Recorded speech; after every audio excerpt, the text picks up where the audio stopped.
The Guest is a 2014 American thriller film directed by Adam Weingard and written by Simon Barrett, starring Dan Stevens, Maika Monroe, and Brendan Meyer. Can I help you? Mrs. Peterson? Yes? My name is David. Mrs. Peterson, I knew your son, Caleb. I was with him when he died. That's me. You knew Caleb? Yes, ma'am. We were pretty close. Yes, ma'am. He wanted me to tell you that he loved you. Thanks. He asked me to check on y'all. And so, we're gonna be good friends. What happened? I got into a fight with some guys at school. I'll teach him some self-defense when he's feeling up to it. Well, what are you gonna do? Nothing bad.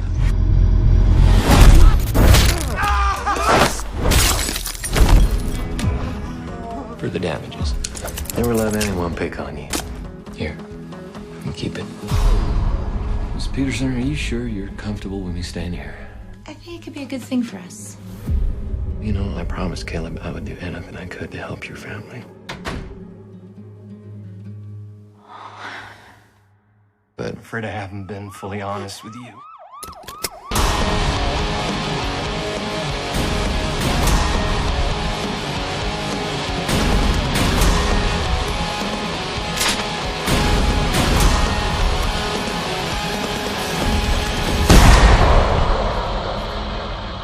I don't know what I would have done if you hadn't been here. really, Mrs. Peterson, it's no problem. Welcome back to the Cult of Films. I'm your host, John the host, and as always, as of lately, I'm joined by these two guests. You did it. Oh, I did it. What a gift. What a... And only 13 people will get that joke, Coleman. Tonight we are talking about a horror, thriller, Western movie called The Guest. This is from director Adam Weingard and writer Simon Barrett, who have collaborated multiple times. The first big collaboration they did, the first big successful film that they did that churned quite a bit of coin was You're Next.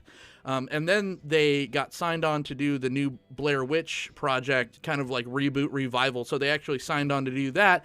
But in between making that and like coming off the success from You're Next, they're just like, what do we want to do? So Adam Weingard started watching a bunch of movies that influenced him from back in the day, like Halloween and Terminator. And then Simon Barrett was writing this Marine that like kills a fellow Marine and then comes to exact revenge on the rest of the house. And he's like, this is just super depressing and dumb, and I don't like this. And so then they like kind of talk to each other, and then he's just like, let's make Terminator basically, but with that premise and make it kind of campy and fun. Adam Weingard is now directing a really small indie film that's being released this year called Godzilla vs. Kong. So it's, from The Guest to Godzilla vs. Kong. This had a $5 million budget. It only made $2.7 million. Definitely has a huge cult following. I've done my research. Guys, gentlemen, what did you think of Terminator 8, The Winter Soldier? It's a movie. It exists. Somebody made it. There were people in it that did things. And that's about what I think of this movie. Johnny. So this is a movie where the more I reflect on it and think about it, the more I resent it. Let's start with that. We'll back to you. We're gonna slow roll it, huh? Okay. Let's okay. slow roll this, and I'll slow roll it right back onto you. What is The Guest about? The Guest is about a guy who was a military person, and he goes to a military friend's house, and the military friend is dead, and Okay, so here's the thing. Getting into this movie right in the beginning, I'm fine with it. The opening scene, the first 5 minutes, I actually got this like Funny Games vibe off of it. And I was okay with that. Totally. Like, all right. And going into the movie a little further, it's like I'm still with this. I'm liking this movie. It's fun. It's good. This is fine. And then at about 2/3 in, it starts falling apart. Like we've got suspense thriller turns into kind of a shooter slasher thriller, and now we're getting into like schlock soup because the quality, the seems like pieces are not adding up. The way characters are presenting themselves and the way the certain plot points are being described by different characters, it's not on par. This was a movie where less would have been a lot more. A lot more. They really could have. This I think the lead actor, the one playing the military person, Dan Stevens, the actor, I think he was doing fine. I think he could have done really good things with this role, and I feel like he didn't have control over where it was going, so he was just dealing with what he had. But I really think he would have done a good job playing a psychotic serial, like not even serial, just like murderous soldier, but sneaky and covert in how he did the work. And I think there was something to be. I think they could have done something with that a lot better than what they did. And that's the part. That's why I resent that. This movie should have been better than what it was. And then the wheels just freaking fell off. The exact turning point where you're like, okay, the wheels are off the limousine at this point. Let's see. The first wheel that pops off is when they introduce us to kind of the operator manager, like of these super soldiers. He's in this board meeting, and the guy walks in, and it's like, that's where I'm like, this is dicey, because the sister calls into the army base and tries to figure out, they call back, well, so-and-so is dead. I'm like, okay, well, nope, things are getting sloppy. This is where things start getting sloppy. And then it gets even, I think where it really pulls me out of it when first we see the terrible CGI shooting scene, bullet wounds. They went CGI on things they did. I don't think they needed to. Like, you know how there's practical special effects and then there's overdone special effects, and just like the CGI seemed unnecessary. Maybe not. It wasn't like the worst, but it wasn't necessary. And then the way that same character we're introduced to, where he is the manager of these super soldiers, don't tell anyone outside of our circle. And then he picks up the sister and tells her everything about it. I'm like, shut up. Stop talking. What are you doing? And then they totally lose me when they're at the high school and he's being all tactical with his gun like this. Rip my eyes out. I'm like, he had to tell the sister because at some point they had to explain what the fuck was going on with his soldier and why. But we don't have any idea. You're like, why is this guy just fucking murdering everyone? And it's like that scene from Thank You for Smoking, where he says, just write a line of dialogue and just throw away, and that'll explain everything. Thank God we created the blah blah blah machine. Yeah. So that scene was just him going, he was part of a medical experiment and blah blah blah, and that's it. That's now we have an explanation for the entire movie. But that isn't the character or the scene to explain it in. Like, that's just, that completely undermines what the character's what that character was supposed to be.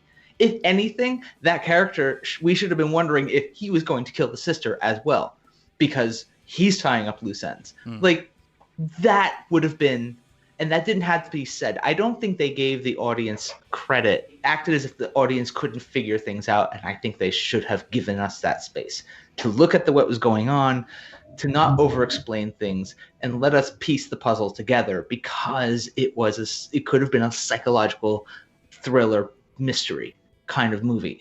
But they kind of got into this, like, we need gore, we need suspense, we need a chase scene. Like, you need to chill out. man, I feel it. Yeah, I just didn't like the way things fell apart, and I'm resentful because it could have been better.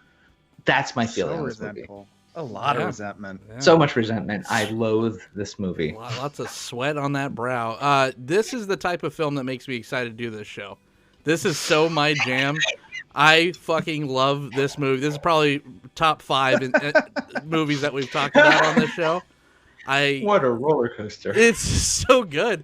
It's such a profoundly absurd premise, but it's played so straight that you just have to take it seriously. I would like to say that I brought a guest to this show.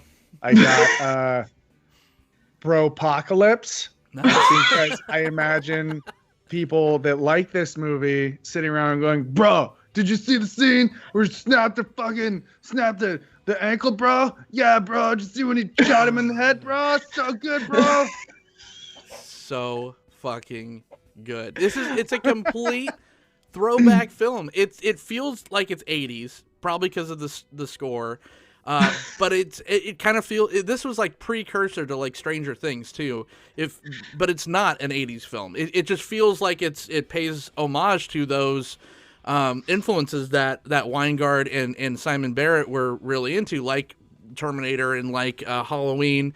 It has this like Western aesthetic to it too, where it's just like, stranger comes to the town and kind of, messes shit up. I think Dan Stevens, who I am not even like a huge Dan Stevens person, I don't even know that many Dan Stevens roles. Like he was on Downton Abbey. I don't know how to say it properly, but he was also like Beast in the weird CGI Beauty and the Beast remake, the live action one. But like he was like, it was like Ryan Gosling but nerdier, and that worked for me because it's just like, yeah, he was like hot guy. You could understand like these like small town, like all these girls at the party and stuff are like, oh, like who's this guy, Right. And he had that like Southern Kentucky charm. Who is like, if you've heard Dan Stevens talk, he has the thickest of like English accent. So it was like a young Carrie Elways in this. And he's like super charming until he's not. Like he comes in, he charms his way into the house, takes advantage of the grieving mom, because he's using those things against her essentially. But he's just like all so this nice Southern drawl and all that. But then the moment he's alone for the first time, he's sitting on the bed, he does that fucking like Vincent D'Onofrio like Kingpin, where he's just like staring at the wall, and it's almost like he's powering down, where it's just like the whole, I loved that aspect. Yeah. So there's parts of this, I thought this movie is really dumb, but I think there's parts of it that were done really well. So whereas like when we talked before about The Gift and your I'm yelling at the wife for letting this weirdo guy in the house, whatever. Yeah. Him coming into the house and being invited to stay and everything makes perfect sense. Sure. Him being a dead soldier's, comrade or friend, whatever, that's coming to tell him. He's so polite the whole time. He's constantly like, are you sure? Are you sure? I don't want to put you out. Like, he's the opposite of that character. He's the person that you would think, okay, yeah, it makes total sense that they invite him into the house and accept him and whatever, because it's their dead son's, friend. And they don't have any reason to believe that he's not. And he shows himself in the picture up there, whatever. Mm-hmm. So there's parts of it that were done really well. I think that his acting throughout was good. Mm-hmm. Like that scene you just explained where he stares at the wall, and you can see him go from that like programmed response at times to the, oh, I need to act like a human and likable and everything right now. Like when he's sleeping with the waitress and she's like, are you okay? And then he like, it clicks in his head like, oh yeah, oh, I need to turn it on now. And then he's completely normal. Like, yeah, I'm great, whatever, So he does a great job of just bouncing back and forth between that, like the intense fucking psychopath back over to like just normal everyday person. And there's so many times where he does that in the same scene, like the bar scene. There's so many moments. His character is programmed 40 steps ahead of everyone else. So although he's seemingly giving these parents all these off ramps of just like, are you sure? I don't want to overstay my welcome. He already knows the end result. And I mean, I guess there's an argument to be made that maybe he was there genuinely and he was trying to help, but then like his past caught up and he just kind of had to, you know, kind of wipe the slate clean. I don't know. But that's part of the alluring thing about this movie is it's not all spelled out. You kind of get to still make, you know, guesses and assumptions as to what he is programmed to do, what he's really thinking. One of my favorite moments is like him in the bar where he's just like, you know, I want, you know, 5 blowjob shots for the ladies. And then the bartender's just like, and what about for the fellas? He's like, do I look like I want to buy the fucking buy fellas a drink something? for the fellas? Like, oh my God. It's so good. Like, or when he's talking to the daughter where he's just like, oh, I'm really sorry about, you know, your friend or whatever, but you know, this is over. And he just changes in scene and it's just done so well. I don't know. I can't say enough about good things about his performance. Again, I think he put in a good performance. I think it's just a really dumb movie. Like the way it ends and the intentional setups, whatever. And, you know, he gives the kid his knife and, oh, surprise, the kid stabs him with the knife. Like, didn't see that coming at all. The fact that there's just happens to be a crazy haunted maze in the gym, which is a total fire hazard, by the way. It would never be allowed in real life. Yeah. And the only way in or out is through the maze. I'm like, right, yeah. Right. That's the most pushing the envelope for me. But at that point, I'm like, you handled everything else with such precision. I feel like you earned a little bit of schlocky fun at the end. Like you did all, like they did all the homework. They ate all the vegetables to get to the point where they're just like, here's fucking chocolate cake. Like put it in your face and eat it. Like.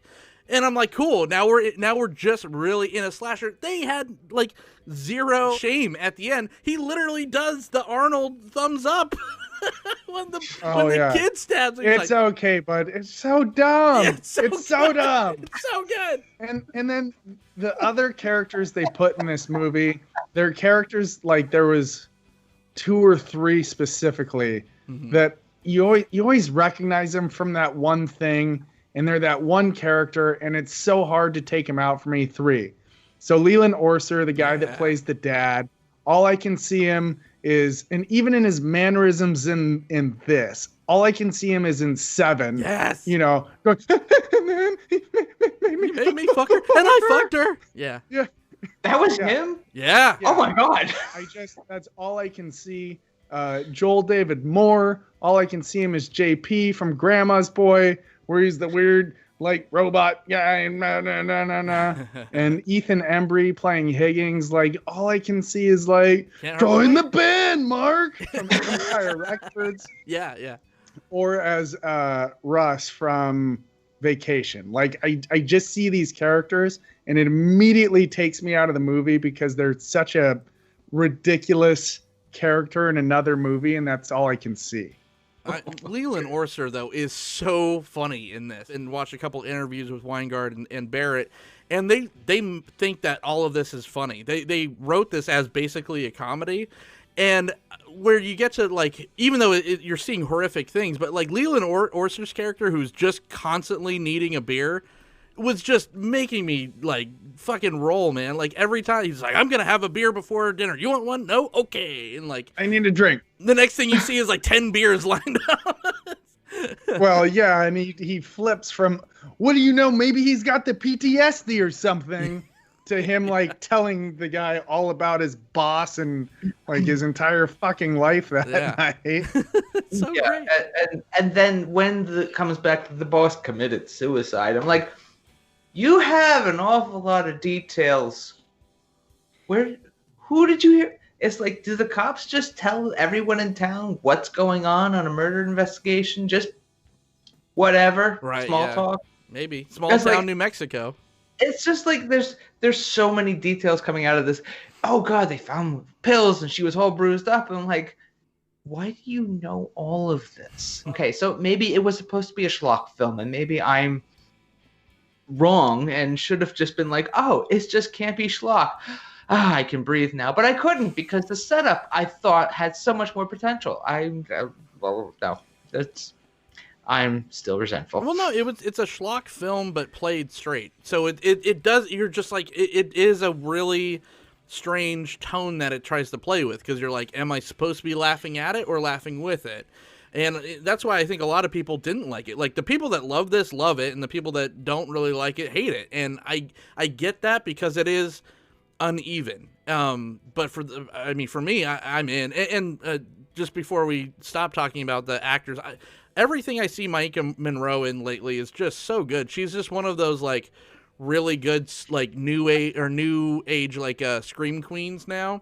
She was in It Follows, and she was in Hot Summer Nights, which I just covered on the channel by myself. And she's like, she does that, like, perfect, disconnected, like, dead behind the eyes kind of teenager. You know, she's that one person that's into this, like, weird goth, like, synth pop in this like tiny town of like New Mexico. I loved her character, and it played on that trope again, where it's just like the kids were pretty dialed in the whole time. She was very hesitant of David, and the boy, or the brother rather, was like rooting for him, because, you know, he was rooting for him. So he was this like nerdy kid, and finally this like cool guy is like helping him out and stuff. But like the parents were kind of like assholes like the entire time. So the fact that they got iced, I didn't really feel bad for him. One more actor that we got to bring up though in here, and I just gained so much appreciation for it, and I'm trying to remember his name, but it was the like David Wong from John Dies at the End. Yeah. And I was so happy to see him in this. You know, just Chase Williamson. I geeked out a little bit, huh? Chase Williamson. Okay, yeah. But you don't see him in much. I think we discussed that when we watched, or when we talked about John Dies at the End. Like, he hasn't really done a whole lot. Mm-hmm. So I was kind of excited just to see him randomly pop up in this movie. It's like, oh shit, it's David Wong. Yeah. They initially screened this, and it was 20 minutes longer, and that exposition scene that you guys were talking about, where he does kind of give a little bit of a backstory, that was like a huge flashback scene where you get to see exactly what David is and what his motivations were, and the test audiences just hated it, so they pulled all of that, like, just extra exposition out, which I think was. But you, Johnny, you still think they explained too much? I think, well, it's not that they explained too much; it's that the way it was explained. Like, you don't need the CEO of this security agency, whatever it is, that handles these super soldiers, explaining to a sister what exactly is happening. Like, that's the thing. Like, I don't know. Like, when I watched it, in the moment that I watched it, I had looked like serious slasher, suspense thriller, and then you get into schlock, and I was laughing through the schlock at the end at the absurdity. Like, in the moment, it's like, if I had gone to theaters to watch this movie, they would have nabbed me. They suckered me into paying the money. Fine, you win, good job. But when on like a streaming service where I can go in and see it for free, and then go back and be like, oh wow, I can be more critical about it. I don't know. I'm having this like mental break with this movie, wanting it to be one thing, knowing apparently it was supposed to be something else, and still not liking it. It's like Silver Lake all over again. God damn it. We Silver Laked you again. You dirty bastard. The arc with his son was fun with Luke, where he's like trying to take care of him the whole time and protect him, and you know, he plays this older brother and teaches Luke some good shit and how to defend himself and all that. That was fun. I don't hate this movie. I don't even dislike it. You know, my description in the beginning, it's a movie, it exists. That's kind of how I feel about it. Like, it's just there. I watched it. I didn't get excited about it. It didn't piss me off. It wasn't like, this is so bad for the sake of being so bad. Again, there's the little things where I'm like, all right, well, let's just explain all of this psycho killing with, you know, 2 quick lines. So I would have liked to have seen more backstory to see where this guy came from, and maybe that would have brought a more serious tone to the movie, to like see why he became the way he became. But yeah, it's just, It's just there. So I got a question on that screen testing. They said there was a whole 20-minute segment of a flashback. No, 20 minutes total runtime cut out, but Worth most of of it flashbacks. was flashback. And the audience didn't like that. And what was that, like an LA audience? I mean, I don't know. A bunch of people like you, John. I mean, they're small town people, so maybe not. Who knows? I feel like, I think in the process of cutting out all of that flashback, I think they took away. I think they took, oh, people hate this, and like, we shouldn't have any of it. No, you should have like pruned it and clipped it and taken some of it out. But I think some more flashback, giving a little back, like, don't. But give you us said the it whole... explained too much. You said it held your hand. No, you can't have it both I ways. think if they gave us a third of the flashbacks, Okay. not full explanation, but Yeah. pieces of it. Like, give us the puzzle pieces. Let us put it together and take out some of the explanation that was given in this movie. I think that might have balanced it out better. I think I would have been like more invested in figuring out what's going on, and then I could have been more interested in what's going on. But I think also, if it's a schlock, like, you know what? Here it is. If you want schlock, watch this movie.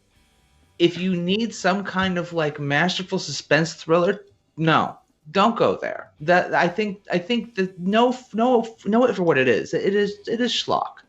It's not the worst schlock. I say resent. I'm joking. It's not that resentful, but I have complaints about this movie. So go in knowing that it's schlock. But I think it is schlock, but it's well made as well. Like, you know, it's schlocky, but it's not schlocky to where it's just like someone, you know, goes with a machete to cut someone's head off, and then you cut back and you see the rubber head pop off or something. Like, the effects are brutal. And you said the CGI was bad. I don't think there was any CGI. I think it was all squibs. So I think it was all practical effects. I like, they didn't do movie sound effects, so like the guns actually sounded real, and it felt like when someone got hit with a bullet, like the fucking wound was huge. Like, it was, I don't know, I felt like that was all played really, really straight. I just felt like it was a pressure cooker that just kept ramping up and kept earning the next scene. It starts off at a very grounded place where, you know, just like Coleman said, if we're just going to take the relationship of David and the brother, you know, it starts off as something like, hey, you shouldn't, you know, show me the guy that picked on you. Oh, is it that guy? You shouldn't let people pick on you. To, you know, to the bar scene, like right before the shit really hits the end, he's like, you know what? Why don't you go to their house and murder their entire family? What are they going to do? Yeah, just burn their whole house down. Yeah. What are they going to do? And it's just like, wait, what? And the Like, kid's like, okay.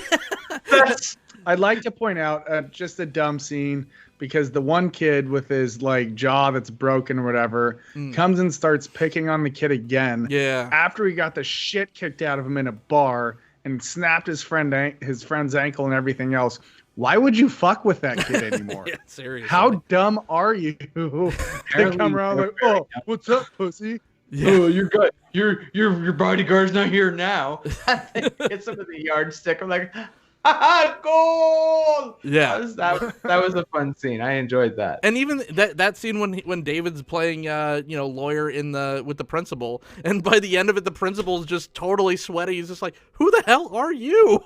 Yeah. It's just such Friend a of the great family. scene. I was rooting for him. I was like, okay, cool. He's gonna look out for the family. He's gonna take care of all these peripheral problems. So that's great. And then he just whacks the whole freaking family. Oh, and the grenade scene. I love that. Like, Oh my would love understand. that It was scene. like so cheesy. Caleb would understand what he has to do here. Yeah, yeah.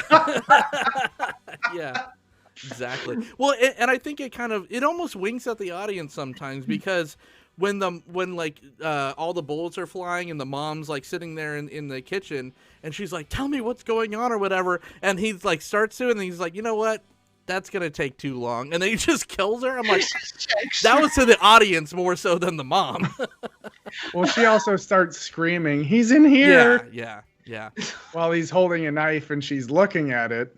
And yeah, and like, it's all played kind of schlocky, right? But like, those moments were genuinely like disturbing, right? It's like the mom and the dad definitely, they're kind of bad people and they're bad for their kids, but they definitely didn't deserve to go out like that. Like there was definitely gravitas to like the death and all that. I think that we need to put you in a government program, to learn what good movies are and bad movies are. Come on, you love this movie.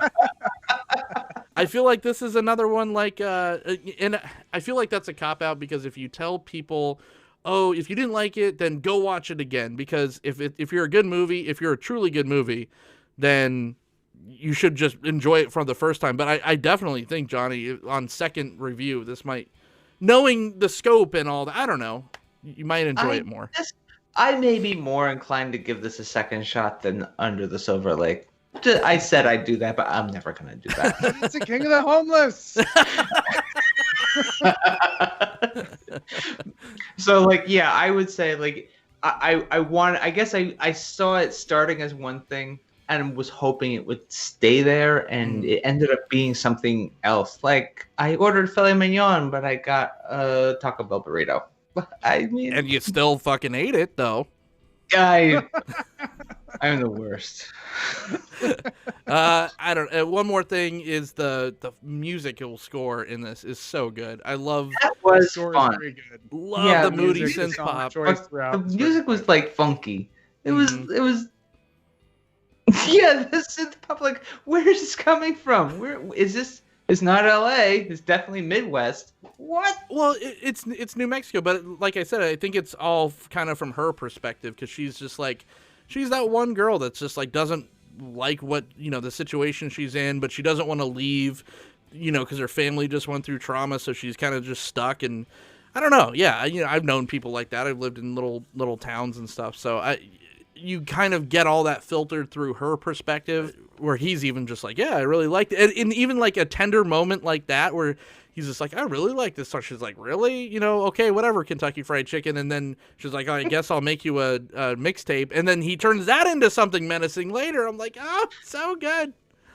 How do you know it's New Mexico? I feel like you just keep saying that. It is New Mexico. It was filmed in New Mexico. You're just trying to force me to like it. It was filmed in New Mexico. Everything's filmed in New Mexico. How do you know it was supposed to be in New Mexico? Like Iowa. I mean, I don't know. I did not get as a New Mexico fucking native, I did not get a New Mexico feel from that small town that they were in. Because I can tell you, there's no small towns like that I've been in New Mexico whatsoever. Yeah. Now, filmed in New Mexico, yes, because anytime you see so much shit's filmed in New Mexico now, because there's like massive movie studios tax breaks and massive incentives to film there. So stuff's filmed there all the time.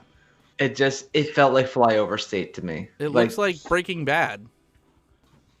I thought there was more. It didn't seem like, I don't know. Now I have to go back and watch and see what the climate was, because I thought it was like Iowa, but clearly I got Midwesty vibes. Yeah, me too. I got a Midwesty vibe too. So are you just going strictly off the fact that it was filmed there? Yeah. Well, I don't. I mean, they might not ever say exactly where it is. I know that they originally, like, Simon Barrett wrote it for the Pacific Northwest, but they realized that it was a lot cheaper to film in New Mexico, so they changed it from, wanting it. They wanted this like Halloween vibe throughout, and which is kind of different, because like if you're filming in like the New Mexico, just like everything's scorched earth, that was an interesting choice, and I like the fact that it's so bright, like all the action and all the horror, I guess, takes place usually, besides the end, like right in the middle of the day. So that was different. Also, speaking of, now that we're talking about like the Halloween, I did enjoy the scene where he busts out a butterfly knife to carve a pumpkin. That was good. I enjoyed that. It was like, this knife sucks. That's better. I'm like, that's awesome. And that was part of the ramp up, because he's like, why do you have a knife like that? He's like, you never know, you might need it. And then the next one, he's like, yeah, just go kill their whole family. Sorry, Johnny. And Coleman, kind of. But good movie. No, it's fine. It's fine. Who do we recommend this one for? People with time to kill. Schlocky Halloween. I think, I don't know. It's kind of like a weird duck. It's just like, I feel like there's different pieces of different animals put into this monstrosity. And it's just, don't go, if you're looking for if you're looking for like The Shining, if you're looking for funny games, this isn't it. Don't show up at this movie for that kind of stuff. It's kind of funny games. It gives you the vibe, but it doesn't follow through. Like that's the kind of stuff you're looking for. This isn't it. If you're looking for schlocky Halloween horror, you get that. It gets there. All right, I think this needs a schlock disclaimer to let people know that the final product is in fact campy, it's schlocky, and everything in the front of the movie shouldn't make you take it too seriously. Because that's what had happened to me. I watched this movie, I expected some straightforward, serious, some suspense stuff, and the final product did not go there. So it messed with my head. And that's why I came into this show like saying I resent this movie. And I jokingly resent this movie. But ultimately, if you know what you're looking for and you like schlock and you're looking for it, this is your movie. But if you need something serious, no, keep shopping. Okay. Dude, bros. People looking to be like, bro, did you see when he bought the blowjob shots? When he put fireball in his eyes, bro? Bro, that's so cool. Says the person that loves Seven Psychopaths. All right. Such a great movie. Don't you even? Yeah, I would recommend this to anyone that likes, just perfectly crafted, well-made films. This is just, I mean, if you like Don't go watching it based on John's recommendation of it's a good movie. If you like Citizen Kane, then you'll love The Guest. I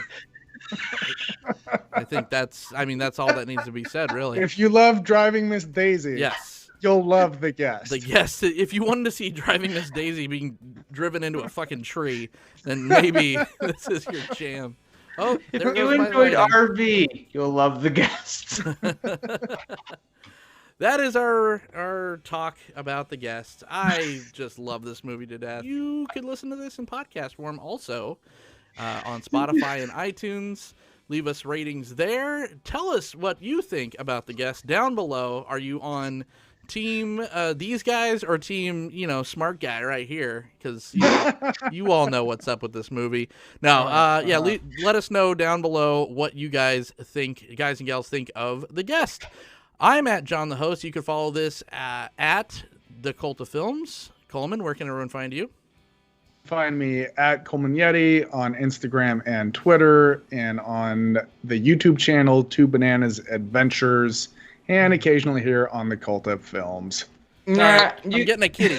Johnny, where can everyone find you? Kitty. You can find me kicking around here at the Cult of Films. You can find me on the Twitters at J_Mulligans. You can find me over at MTG Lexicon Discord. And I'm keeping it simple. Perfect. Until next time, Milo, what did you think about The Guest? Perfect. What a perfect review. We'll see you next time. Nerd.